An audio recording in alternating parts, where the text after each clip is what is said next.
اعوذ باللہ من الشیطان الرجیم، بسم اللہ الرحمن الرحیم۔ الحمدللہ، ہم نے پچھلے دروس میں سے ہم نے یہ جانا کہ تقویٰ کیا ہے، قرآن اور حدیث کی روشنی میں تقویٰ کس کو کہا جاتا ہے۔ آج ہم یہ جاننے کی کوشش کرتے ہیں کہ جو رمضان سے ہمیں تقویٰ حاصل ہوا، اس تقوی کو ہم محفوظ کیسے رکھ سکتے ہیں، ہم اس کو پورا سال فالو کیسے کر سکتے ہیں۔ ٹھیک ہے، تو اس کے لیے ہمیں چند جو برائیاں ہیں ان کو چھوڑنا ہوگا اور چند نیک اعمال ہمیں زیادہ کرنے ہوں گے۔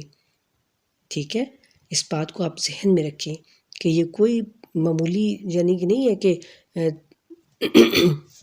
ہم جو چاہے کرتے پھریں اور اللہ رب العزت جو ہے وہ ہم سے کچھ نہیں پوچھیں گے، ایسا نہیں ہے۔ تو تقویٰ جو ہے وہ بہت ہی اہم جو ہے وہ چیز ہے اور اس کو ہم نے پوری زندگی نہیں چھوڑنا ہے۔ تو اس کے لیے ضروری ہے کہ ہم اپنے آپ کو بدلیں۔ ہم تھوڑی سی کوشش کریں گے نا انشاءاللہ تو یہ ہو جائے گا، تھوڑی سی کوشش سے، کوئی مشکل کام نہیں ہے یہ۔ تو اللہ رب العزت ہم سب کی مدد کریں کہ ہم سب جو ہیں اس پر عمل پیرا ہو سکیں، اور سب سے پہلے ہم دیکھیں گے کہ کون سی ایسی بیماری ہے جس کو ہم بہت چھوٹا سمجھتے ہیں۔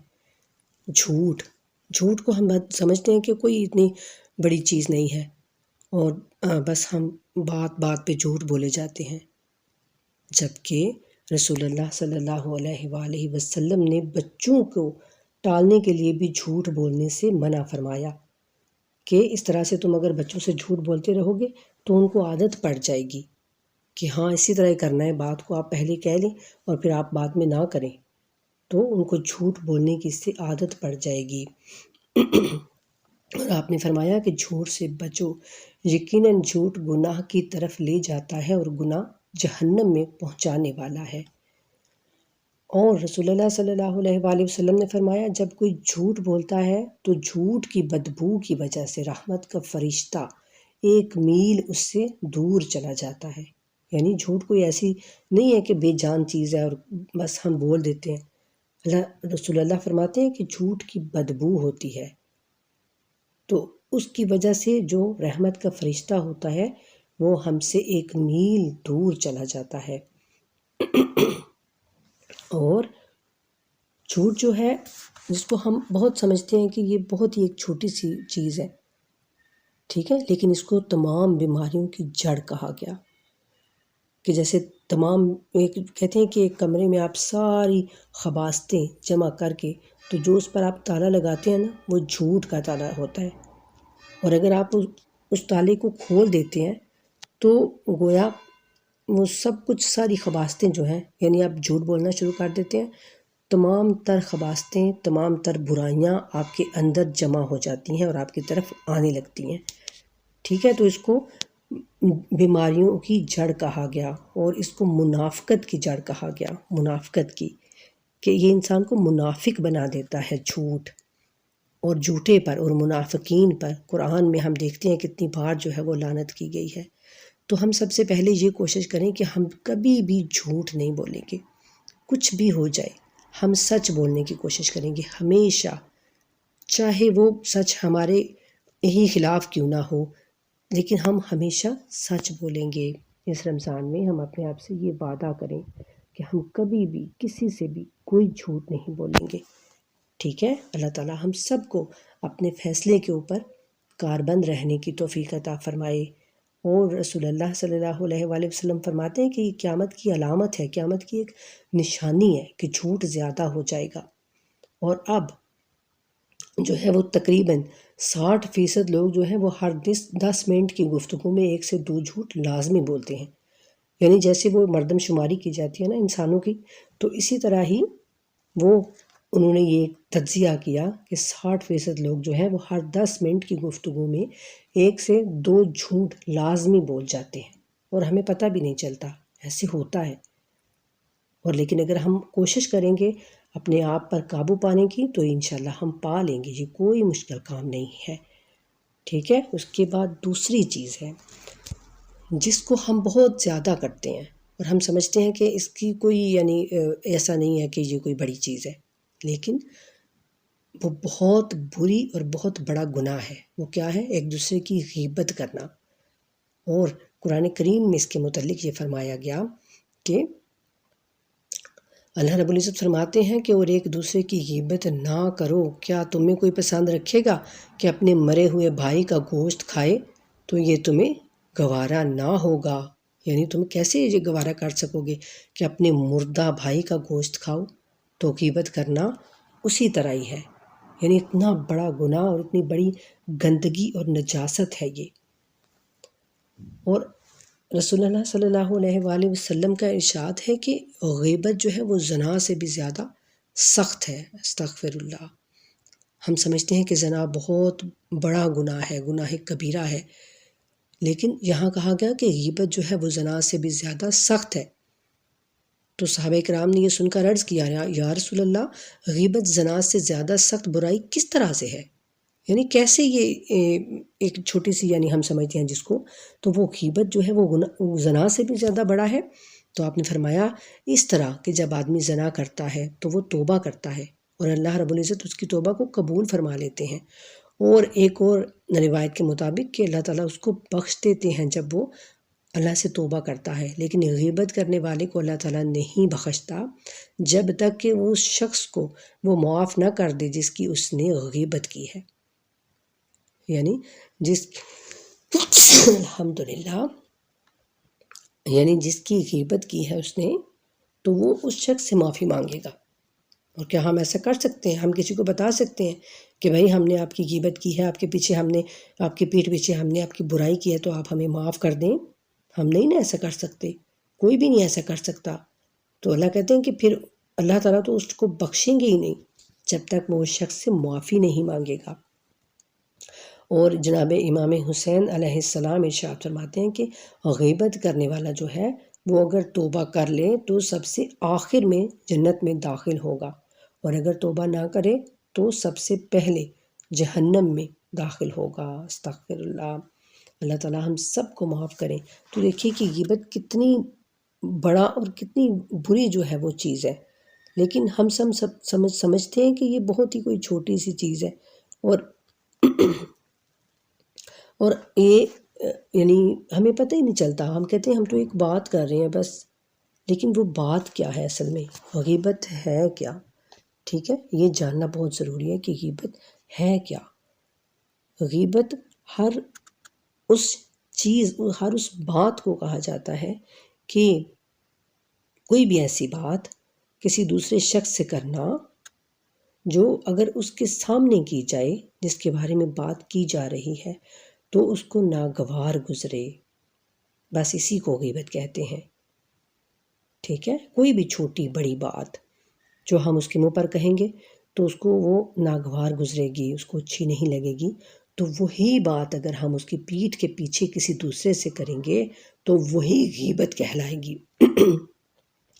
ٹھیک ہے، اور یہ اتنا بڑا گناہ ہے کہ ہماری سوچ سے بھی زیادہ ہے، لیکن ہم اس کو بہت معمولی سمجھتے ہیں کہ یہ شاید کوئی ایسی بات نہیں ہے۔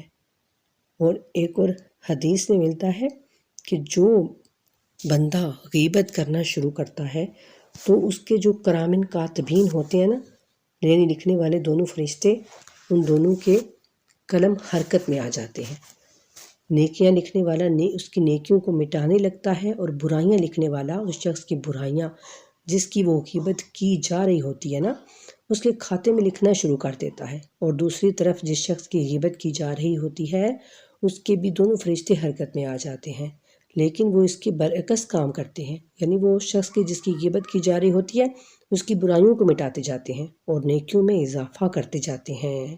یعنی ہم کسی کی غیبت کر کے تو اس کے گناہ اپنے اعمال نامے میں درج کروا رہے ہوتے ہیں، ٹھیک ہے، اور اپنی نیکیاں ہم اس کے کھاتے میں ڈلوا رہے ہوتے ہیں، لیکن ہمیں پتہ ہی نہیں چلتا۔ ہم بہت مزے لے کے نا تو یہ کام کر رہے ہوتے ہیں، ہمیں ذرا بھی نہیں پتہ چلتا کہ ہم کیا کر رہے ہیں۔ اور یہ ہمیں فائدہ نہیں دے رہی، بلکہ یہ ہمارا نقصان ہو رہا ہوتا ہے۔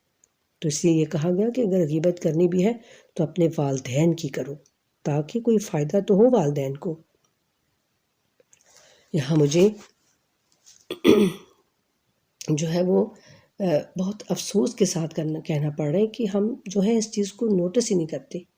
ہم اکثر بیٹھ کے تو بس غیبتیں کرتے جاتے ہیں اور ہمیں پتہ بھی نہیں چلتا کہ ہم کیا کر رہے ہیں.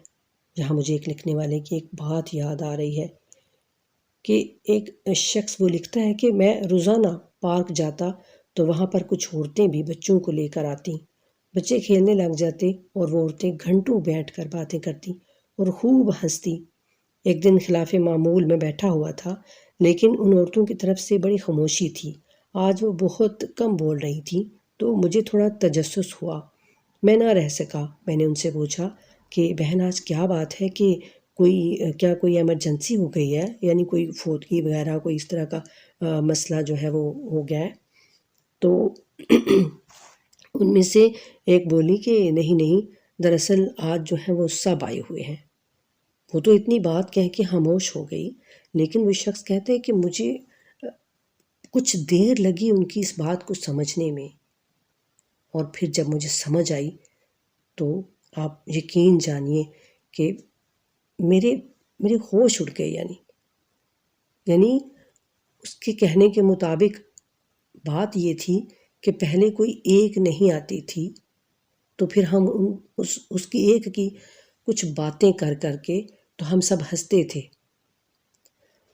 تو اس ایک کی یعنی کہ برائیاں کیا کرتے تھے بیٹھ کر، اور سب اس کو ہنسی مذاق میں بس سمجھتے تھے.